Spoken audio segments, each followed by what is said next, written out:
What's up, what's up? My name is Vince Wolfram. And I am Dylan Cardwell, and welcome to Big Talk, where we take small talk to the next level across the worlds of sports, lifestyle, and everything else under the sun.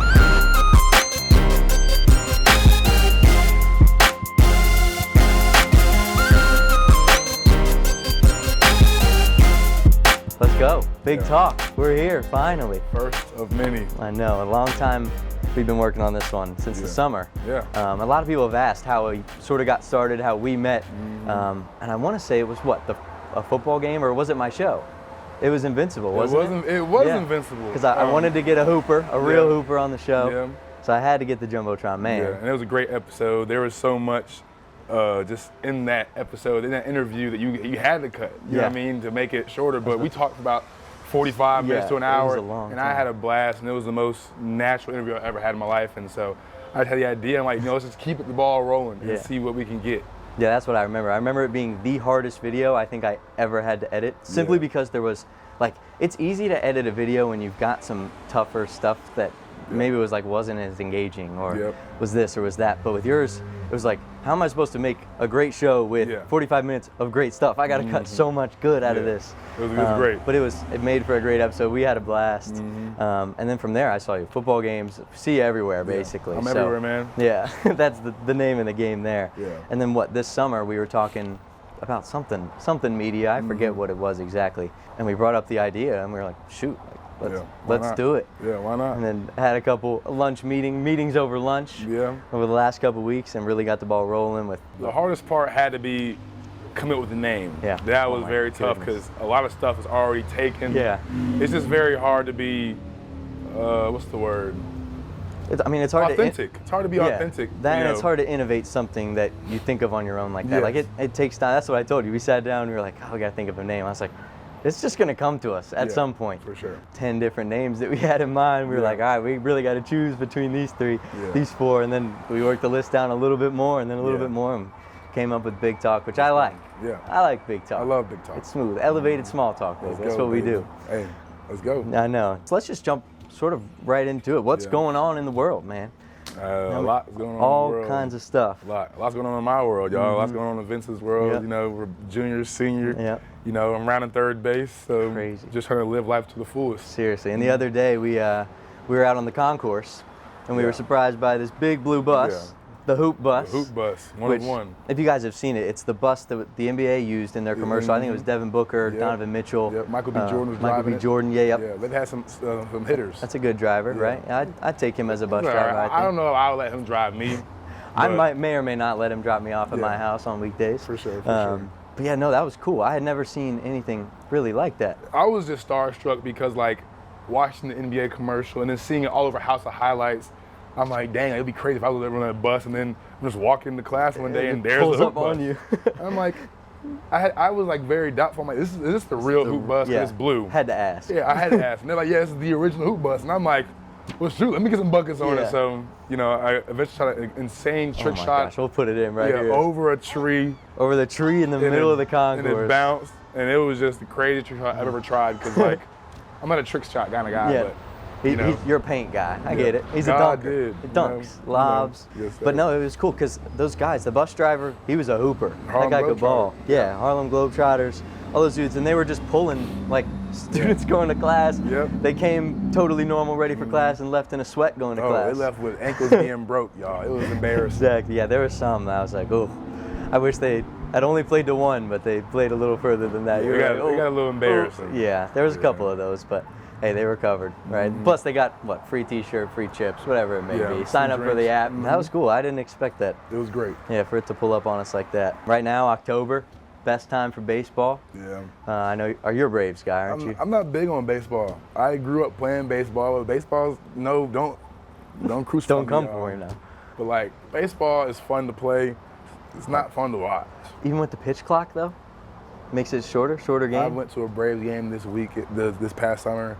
I had a blast, but I'm sitting here, I'm like, no one's watching the game. If it's just a networking event, you know what I'm saying? If you're in a network, baseball is amazing for that. Half the event at Truist Park is the fact that the baseball park is basically an amusement park. It's a village. So, like, you can do... It's like Six Flags. Yeah, exactly. Yeah, it's Holiday World. Like, Goodness gracious. It is and they play baseball on the side, and they do pretty good, I would say. All right. I'm a Phillies guy, Yeah. so we're coming. I know. We're coming. I know.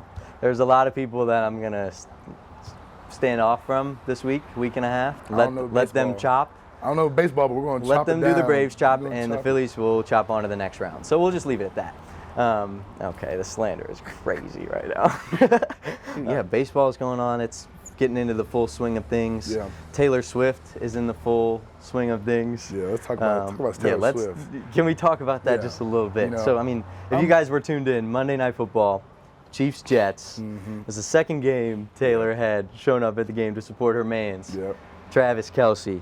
And I want to say over 20 times I probably spotted her on the TV screen. She was just celebrating with Kelce and his mom. You think it's too much? I believe it's way too much. You know, I think me as a person wouldn't even want to be on a screen that much. I feel like you just go to enjoy a game, see your mans, but to be on the camera 20 times, like there was a possession where I think Isaiah Pacheco scored a touchdown and he was finna get into his little celebration and they just cut away to look at Taylor Swift.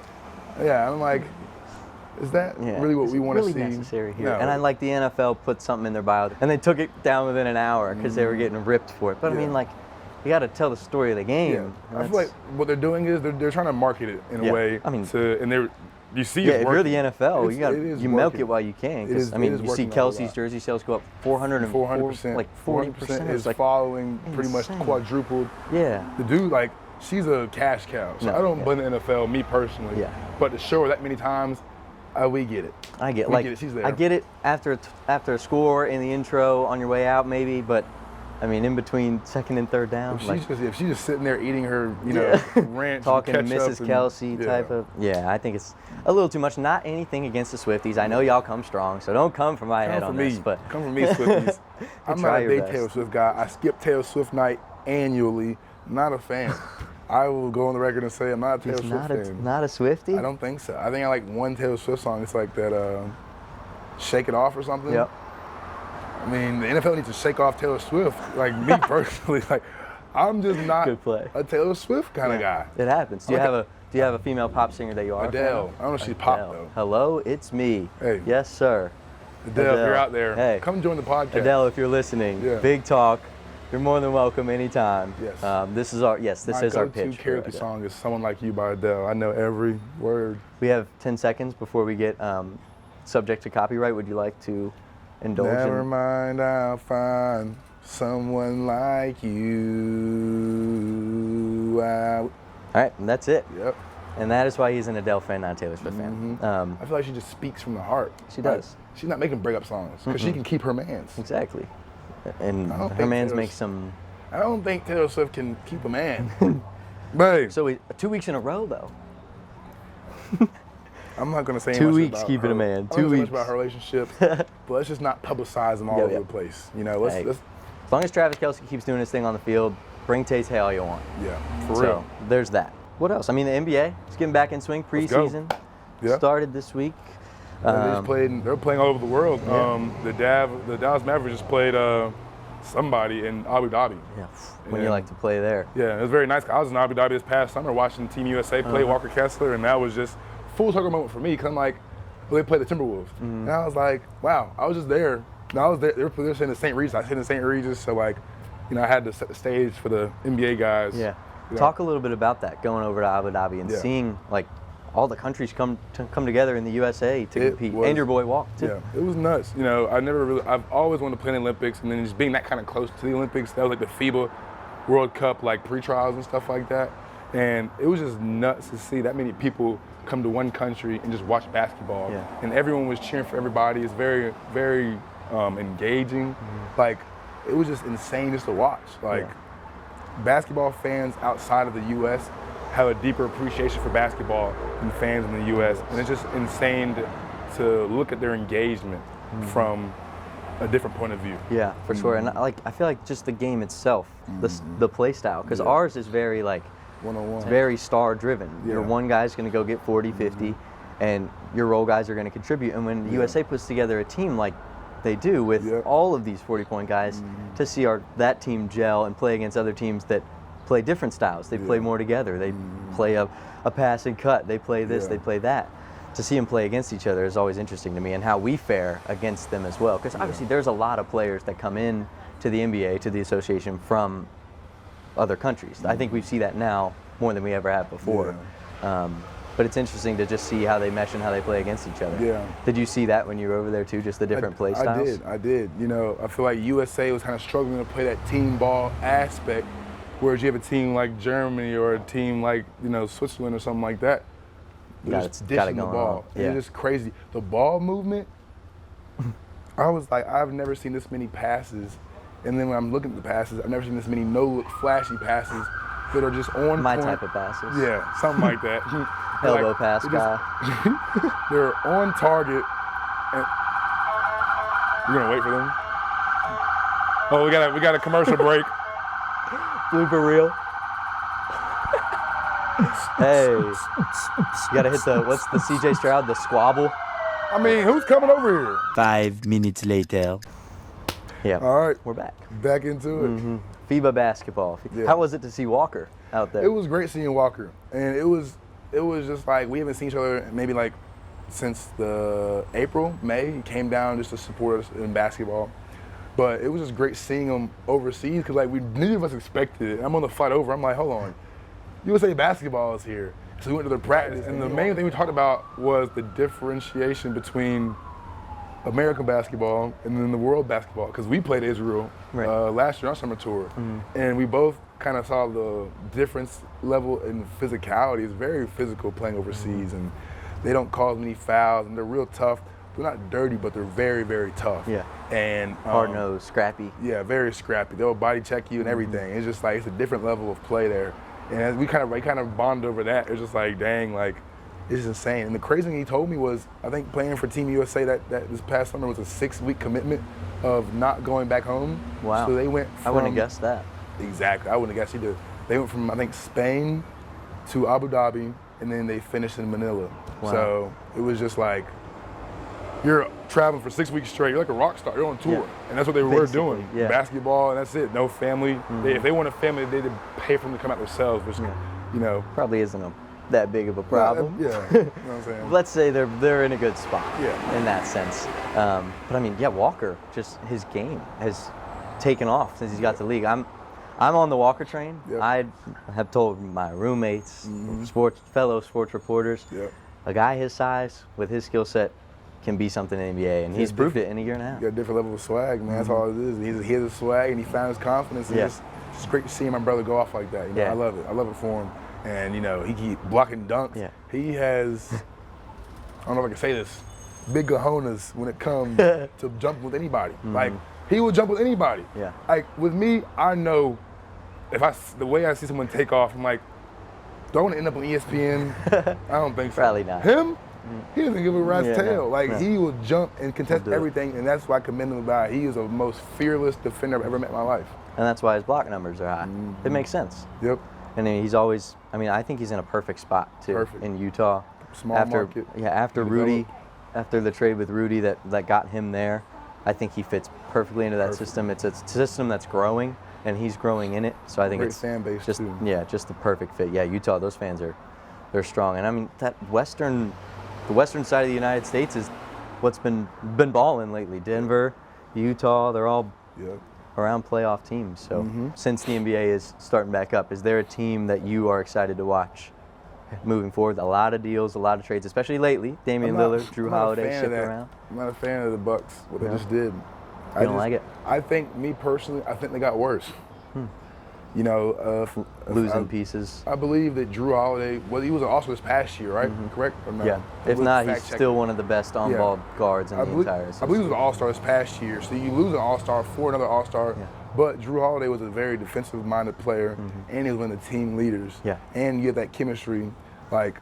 He was a glue piece. Yeah. I don't know why you break them up just to add more scoring. Because I don't think scoring was the problem for the Bucks. I think health was the problem for the Bucks. And they wavered. Exactly. So it was just like, you know, you never had Middleton in the playoffs. So it was just like, and if you had Middleton, you didn't have Drew. Right. So it was one or the other, frankly. Exactly. So like, you can't really blame that on Drew Holiday and just trade him off for Damian Lillard. But I think they lose Eastern Conference Finals. Do you think the Celtics got better, getting Drew and dropping the big? Robert Williams he has such a high motor. Yeah. I don't think anybody can match that. They don't have any more dogs. Like they lose Marcus Smart, who was like Memphis. the Dennis Rodman of their team. Yeah. And you lose Robert Williams, who was like another Dennis Rodman glue kind of guy. Like they had guys that knew their roles. Yeah. And you replace that. He could make a play in his role. And you replace that for more offense. It's just like, do you win the trade? Do you lose the trade? These are going to be more high-scoring games we're going to see from here on out. So I'm not so sure how the NBA is going to be looking from here on out. Yeah. Is there a team that sticks out to you that you think will have a big jump from last year to this year with the offseason? For me, I think it's the Suns. I think the Suns. I think Bradley Beal makes a huge, huge difference on that team. There's a statistic that they have 10 guys on the roster that shoot over 35% from three. I think they're going to be shooting primarily threes. I'm going to be using them in 2K. Yes. I will be using them in 2K. I will be spamming X in 2K. That is, I mean, they did lose Ayton, though. DeAndre Ayton. Do you let KD play big? They got Nurkic. Okay. But his health is another issue. So I think the dynamic of Booker and it being his team with Beal coming in as a guard who's had his own team since John Wall left, basically. And then a legend like Kevin Durant. I think that's a hard three to put together, but I have a weird feeling it'll work. Another question: who's going to defend? I don't think that people understand the value of defense. Like, maybe I think defense is overrated in college. But I think Devin Booker's an underrated defender. I think in the playoffs, especially in the series with LA, he was very, very good on defense. I think he had a couple steals and blocks a game. I think opened some eyes on his defense, and his motor too shows on defense. I want to see the Warriors. That's what I want to see. With Chris Paul, that's an interesting dynamic. Yeah. If you had that roster and be the same roster, but like in 2017. Danger. Yeah. You can't guard that. All they're going to do is run ghost screens the whole game, throwbacks, and this is going to be wide open exactly. So Draymond double screens. I'm very excited. Could you imagine CB3 DHO and the friggin' Draymond Green, the DH on the Steph Curry? It's going to be nuts. Yeah, that'll be wild. That's a team I want to watch. And I also want to see Western Conference-wise the progression of the Sacramento Kings. That's a team that I really like them. I mean, their core of Sabonis, Monk, Fox, like those guys, just those three. That young core they're sleepy good in that sense. Malik Monk can have 40 on you any night. If you don't pay close enough attention. Herter, Kevin Herter. The Red Velvet. He'll lay it on you. Yeah, Red Velvet. From the Hawks, that deal was big. A lot of pieces on that team. I'm interested to see how their season pans out too. I'm a Sixers guy, so basically I have no hope. James Harden just showed up for the first time since the war. Sorry, dog. New head coach. That's what I'm optimistic about. I think Doc may or may not have lost us some games last year, I'm a Doc especially fan. in the playoffs. I'm a ride or die for Doc. I like Doc anywhere but where Doc, but I got Boston Doc. I like Boston Doc. But yeah, my Sixers, they're in question right now. If Embiid can keep doing what he's doing, stay healthy, that'd be cool. I like the team he built around him. We got Kelly Oubre this summer. Maxey, he's an electric little guard. D'Anthony Melton off the bench. Tobias Harris is solid. A lot of solid pieces. Tobias Harris, a Bruce Pearl product at Tennessee. Sure is, maybe one day we'll get BP to throw us that connect. That would be pretty cool. He came down for the summer. I remember I saw that practice. Did you get to talk to him at all? Yeah, I want to play one-on-one, but Tennessee guys don't fare too well against Auburn. Yeah, he didn't want to get dunked on. He didn't want to be put on the Jumbotron as the man who got dunked on by the Jumbotron man. He didn't want to become big talk. He said no. He didn't want to be the big talk. I mean, that's basically it. Which I can understand. I don't think I want to be on the backside of that poster either. No, thank you. It's college football. Love college football. College football is way better than NFL by a million. And Taylor Swift is not dating any college football players, so that is a plus. Hopefully she's not. Yet. Don't catch a case there. Yeah, that'd be odd. Let's talk about the parity of college football this year. I'm in awe of how beatable everyone is this year. Like, there's not one team that's just spanking teams left and right. Like, there's no. Bama's beatable. As we've seen, Texas did it. Georgia's beatable. We almost ran them out of Jordan-Hare last week. Look around the country, everybody's beatable. Yeah. Texas is beatable. Texas is beatable. Ohio State, Notre Dame showed that. Notre Dame's a good team. Ohio State's beatable. Notre Dame can beat anybody. They could also lose to Louisville. LSU. LSU, we'll see.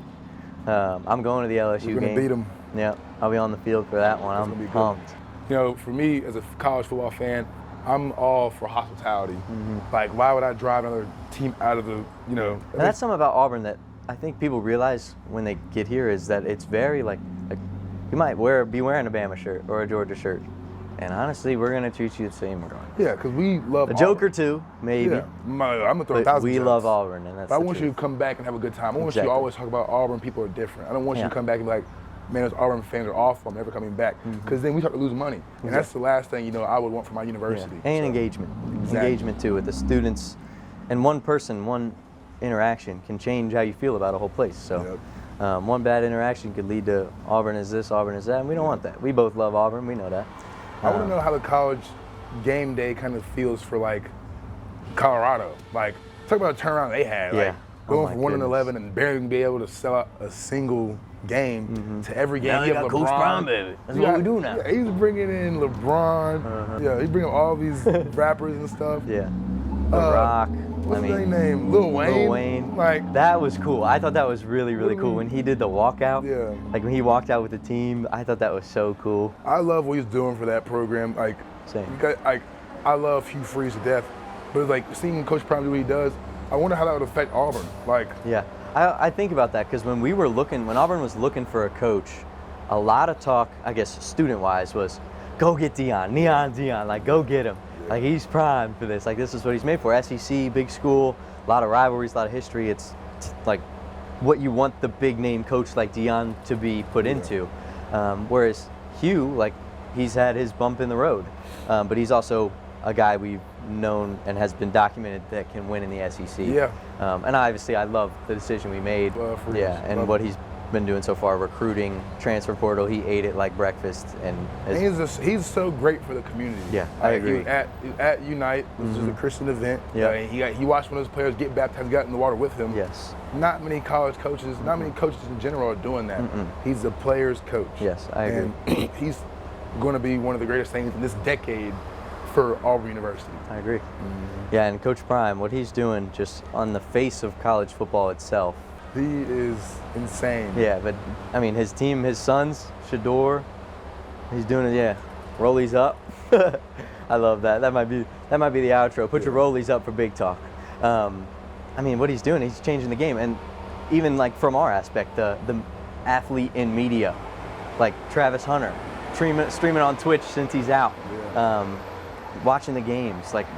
They have people editing YouTube videos for him, putting out that sort of lifestyle content. All that stuff it's re-engineering what college football is and what NIL is, what these student athletes are now becoming in the world of sports and college athletics. So I think it's so interesting what they're doing, and it truly is changing the game. And I'm interested to see going forward how other teams adopt those same sort of tactics. Yeah. Like with Auburn guys, like do you see that too? Like is it from a college athlete perspective, is it like Travis Hunter himself has changed the game in a way that we've never seen before. Yeah. And he's attacking it head on. You know, I went to influencer NIL summit this past year, and they talked about how much just putting yourself out there on those documents, it may be uncomfortable at first, but it's so good for your engagement and it lets fans get to know who you are. And that's why I'm like want to take part in this, because I want fans to get a different side of me. Like, yeah, I'm the goofy Jumbotron guy, I'm an electric dude on the court, but I also have a passion about talking about sports, talking about things in general. I just love talking. Yeah. Exactly. So I feel like he's hitting the market at the right time. Yeah. He has the right following for it. His following has skyrocketed, not only because it's on the field play, because who he is off of the field. Yeah. And that's just so smart for him. And it's going to take him a long way outside of football. It's going to pay so many dividends. and two, just the fact that he's such an impact player on the field, literally plays both sides of the ball. Spencer James, baby. He took too many notes from Spencer James. That's crazy that, I mean, I can't imagine, what was it, 121 snaps I think in week 1 he played? Shoot, 4 and I'm tired. 4, Yeah. 1. Yeah, right. I don't get how he does it. He's a video game character. Put him in Madden and give him some gold cleats because that boy is 99 He overall. is 99 in college, yep. Yeah. So now that we've covered all that stuff, we are going to go to the mailbox, where people in the Auburn community, our social media community, have asked us questions to sort of get to know us more. So we're going to get into those now. See what we got. Let's open up the mailbox. The first question is, who is your dream guest on Big Talk? You know, And why? I would want Travis Hunter. Not Travis Hunter, Travis Kelce. Travis Kelce. Travis Scott, Travis Kelce, Travis There's too many Hunter. Travis in the world. This is a travesty. Anyways, That's a great play. I like that. Yeah. Come on now. I would want Travis Kelce because he's an athlete who had a podcast for a while now, and him and his brother are doing a great thing. And I just would want to pick their brain, and he's a great personality, funny guy, hilarious guy. So I would want just talk shop, kick it, have fun. Him and then Jay Billis. I've had a great time with Jay Billis in Israel. We did a fake 94 feet interview. And I think it was his first 94 feet interview outside of the United States. Oh, so it was just so cool to be a part of history. Exactly. I love Jay Billis to death, God-fearing man, and I love how he uses his platform from being an athlete to play at Duke, the best university for basketball back then. It's Auburn now. But he played at a great university, and he uses that to his advantage and leveraged it to work for ESPN. He has such a great basketball mind, and he's doing a great thing for College Game Day. And it's just like, I would love to have him on the show again and just talk basketball with him and talk life with him because he's a very knowledgeable guy. I love Jay Billis to death. Yeah, and I guess along the same lines, I would want to have guys like LaFonso Ellis, who also played at Notre Dame, like a guy like that.